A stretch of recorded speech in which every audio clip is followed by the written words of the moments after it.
Salut tout le monde, allez ça y est c'est parti pour l'épisode numéro 3 de notre tour de Bretagne. Après la Gravière et la Rivière, mais cette fois-ci on s'attaque au barrage, donc on est vraiment hyper content parce qu'on attendait ce moment avec impatience avec Guillaume. On a quelques jours devant nous, on a un créneau météo plutôt sympa en prévision, mais on a surtout un super barrage breton à vous faire découvrir. Donc jusque là sur le papier tout va bien. Là je suis sur le parking du taf de Guillaume, j'attends qu'il termine. Malheureusement hier soir il a eu une petite avarie mécanique sur sa voiture, donc on va covoiturer. Finalement c'est pas plus mal. Et puis on en a pour 2 petites heures de route. On va rejoindre le poste en bateau, on va monter le campement, étendre les cannes. Donc finalement on va se retrouver demain matin pour un petit topo et pour vous en dire plus sur cette nouvelle destination. Allez c'est parti. Aïe, ça va ou quoi? C'est parti, ouais. Incroyable.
Ça c'est un vlog qui commence bien. Clairement le timing hier soir n'était pas du tout avec nous. On s'est installé dans le noir, sous la pluie. On a du coup placé les cannes un peu en tête chercheuse sans trop amorcer, histoire de voir s'il y avait un ou deux poissons à grappiller dans le secteur, sans trop d'espoir. On a enchaîné avec un bon gros repas, on en avait besoin, on s'est vraiment fait plaisir avec des bonnes petites côtelettes. Et puis courte nuit, je touche cette belle miroir au lever du jour. Franchement vu les galères d'hier soir, toucher un poisson dès la première nuit, ça fait vraiment plaisir. Là on va laisser les cannes pêcher toute la matinée. On va profiter de l'après-midi pour faire du repérage, mettre la pêche en place et on vous expliquera un peu notre approche sur ce barrage.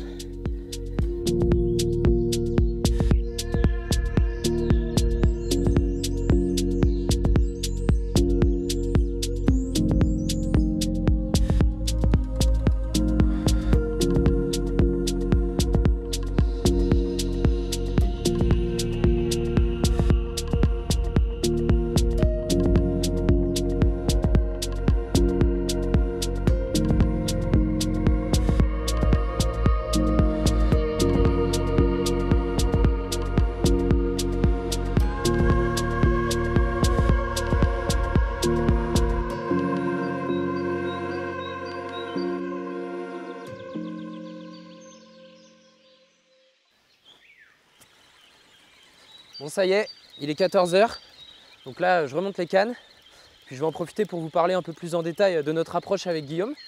Donc on est sur un barrage breton d'une petite centaine d'hectares, que Guillaume est déjà venu pêcher il y a 2 semaines et il avait réussi à toucher quelques beaux poissons. J'étais venu le voir pour prendre quelques images et pour prendre la tendance un petit peu. Donc on a décidé de rester sur la zone qui pêchait. C'est une zone qui va nous permettre de pêcher à 3 cannes chacun sans exercer de pression de pêche trop conséquente sur les poissons. C'est aussi une zone qui nous offre des spots vraiment hyper diversifiés et très marqués. Guillaume lui va pêcher des zones remplies d'obstacles immergés qu'il vous présentera demain. Et moi je pêche une zone de passage hyper marquée elle aussi. Et je vais vous emmener avec moi en bateau, on va aller voir à quoi ça ressemble.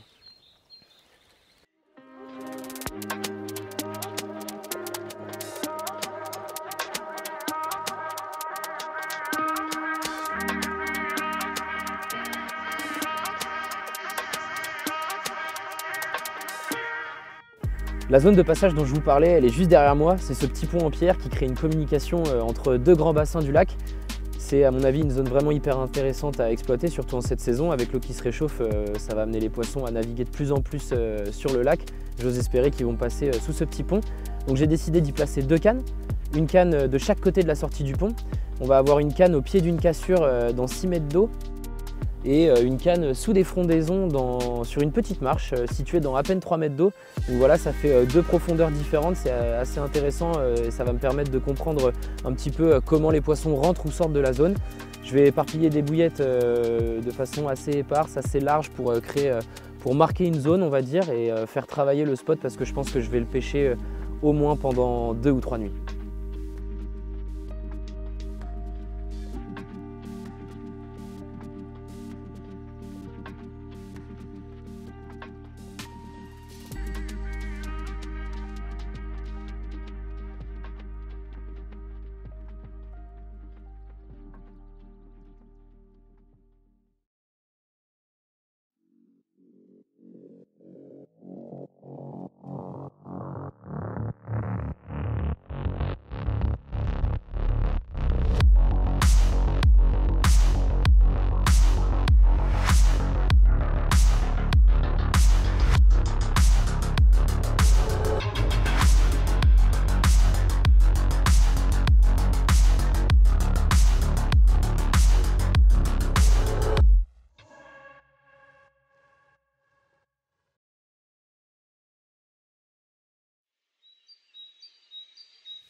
Bon, deuxième nuit plutôt maigre. Je touche une jolie commune vers 22 h. Il ne s'est rien passé de plus après. Donc du coup, comme hier, on va laisser les cannes pêcher toute la matinée. On les replacera qu'en début d'après-midi. Et puis en attendant, on va préparer quelques montages et ça va être l'occasion pour moi de vous parler un petit peu du matériel que j'utilise sur cette petite pêche en barrage.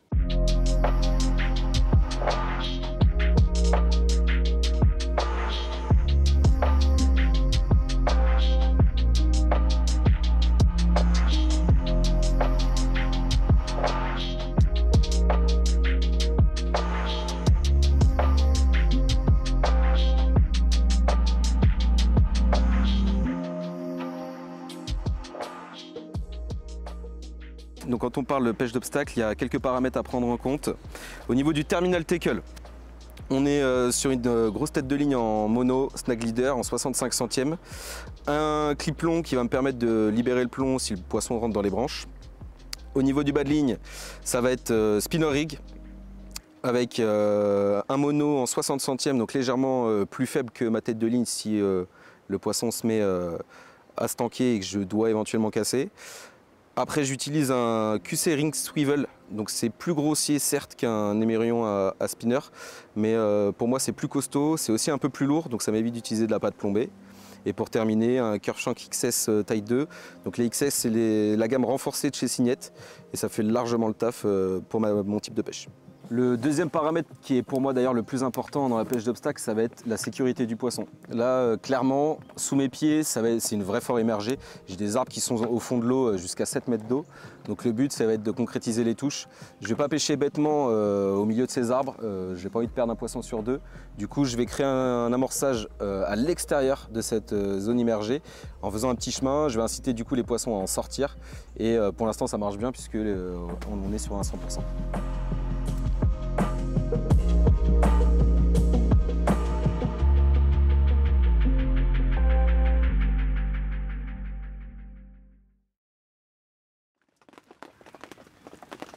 Bon là on vient de se prendre une maxi saucée, il y a encore 2-3 heures il faisait hyper beau, mais là la nuit tombe et la pluie arrive.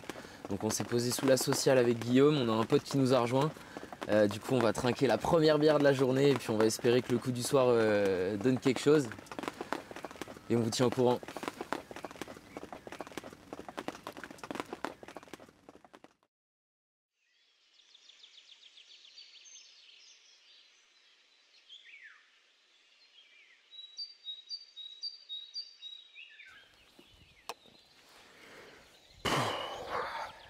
Bon, matinée un peu spéciale là.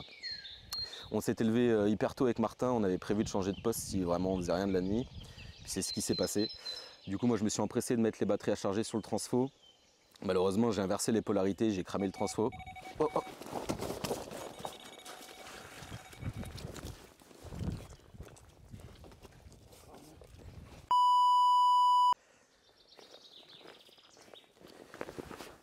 Bon, matinée spéciale, mais pas si pourrie que ça. Comme je vous le disais tout à l'heure, j'ai cramé le transfo. Donc niveau autonomie pour les boîtiers, ça va être compliqué. On avait 2 nuits devant nous, on va pouvoir en faire qu'une. En plus de ça, pour continuer dans les galères, Martin a déclenché une touche au lever du jour. Il la décroche. Dans un élan de motivation, il replace quand même la canne, le temps qu'on s'organise pour le changement de poste, boire un petit café. Et comme vous avez pu le voir, elle vient juste de partir. Cette fois, il sort le poisson, c'est un super poisson et on va vite vous présenter ça.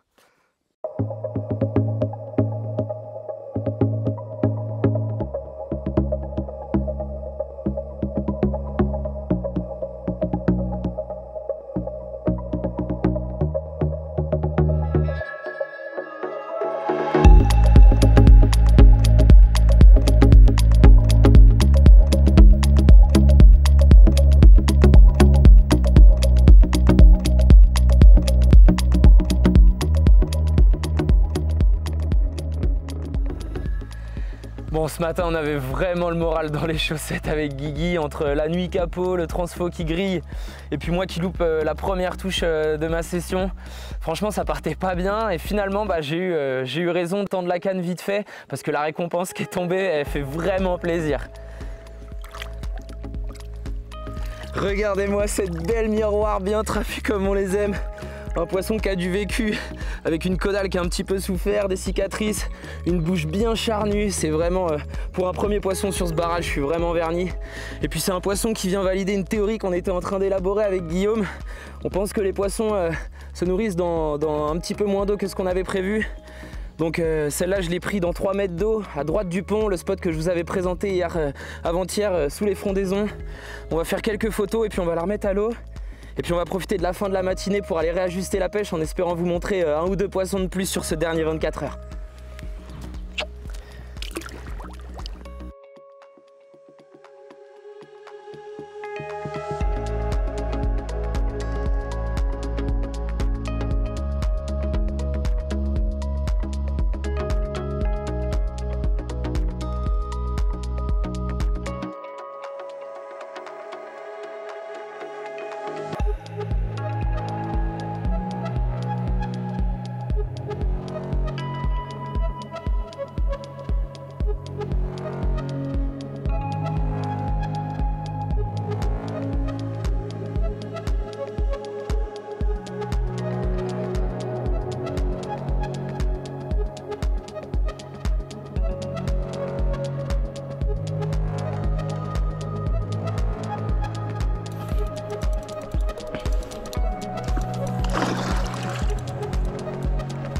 Wouhou!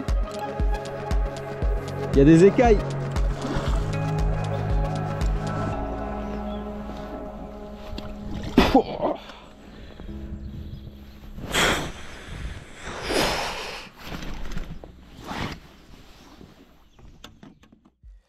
Bon bah clairement, la session prend le tournant qu'on espérait. Depuis que Martin a fait 2 poissons ce matin, on a complètement revu la pêche.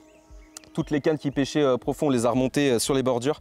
On pêche entre 2,5 m et 4 mètres maximum avec des petites pop-up pour leurrer les poissons rapidement. Et puis ça a hyper bien fonctionné. Moi je fais 3 touches sur la même canne. J'en touche 2 belles miroirs. Et là pour terminer la journée, je touche cette magnifique folie. Là on est vraiment en train de kiffer le moment. On va vite relâcher ce poisson. On laisse boire une petite bière et puis on va manger parce qu'on n'a toujours pas mangé de la journée.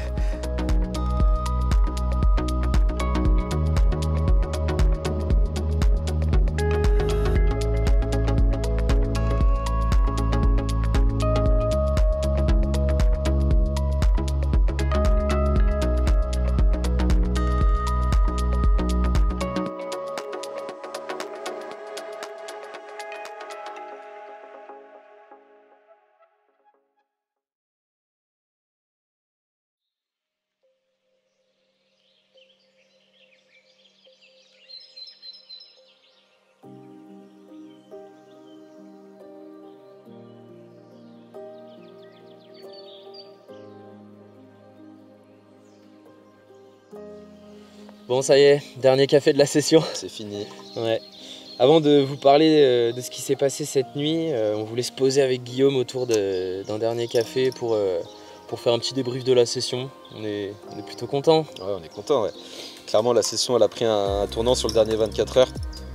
On s'était basé sur mon approche d'il y a 2 semaines, c'est-à-dire qu'on pêchait dans 6-7 mètres d'eau.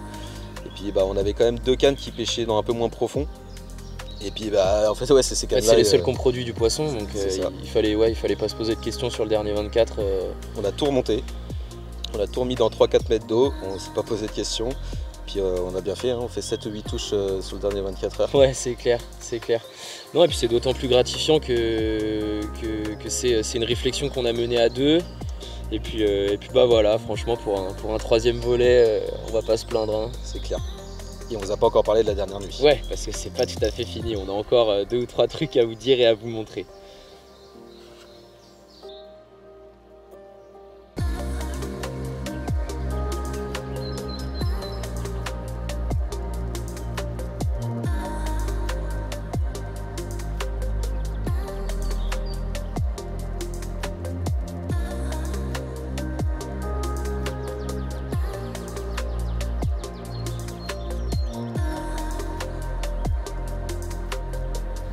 Bon clairement cette nuit on s'est littéralement fait envahir par les brèmes. En plus de ça, ça fait 2 jours que je taquine Martin mais j'ai aussi eu le droit à ma petite décroche. Mais bon, c'est pas très grave parce qu'avec ce qui s'est passé ce matin, je crois que tout le monde est quitte. Encore 2 belles miroirs de ce barrage breton. Avec ça on conclut le vlog de la plus belle des manières. On va prendre quelques photos, on va les relâcher. Et puis nous on va rentrer parce qu'on n'en peut plus, on est complètement claqués. Cuit. En attendant, nous on vous donne rendez-vous pour le prochain épisode du vlog. On sait pas où, on sait pas quand, mais ce qui est sûr c'est qu'on va le faire. Allez, ciao!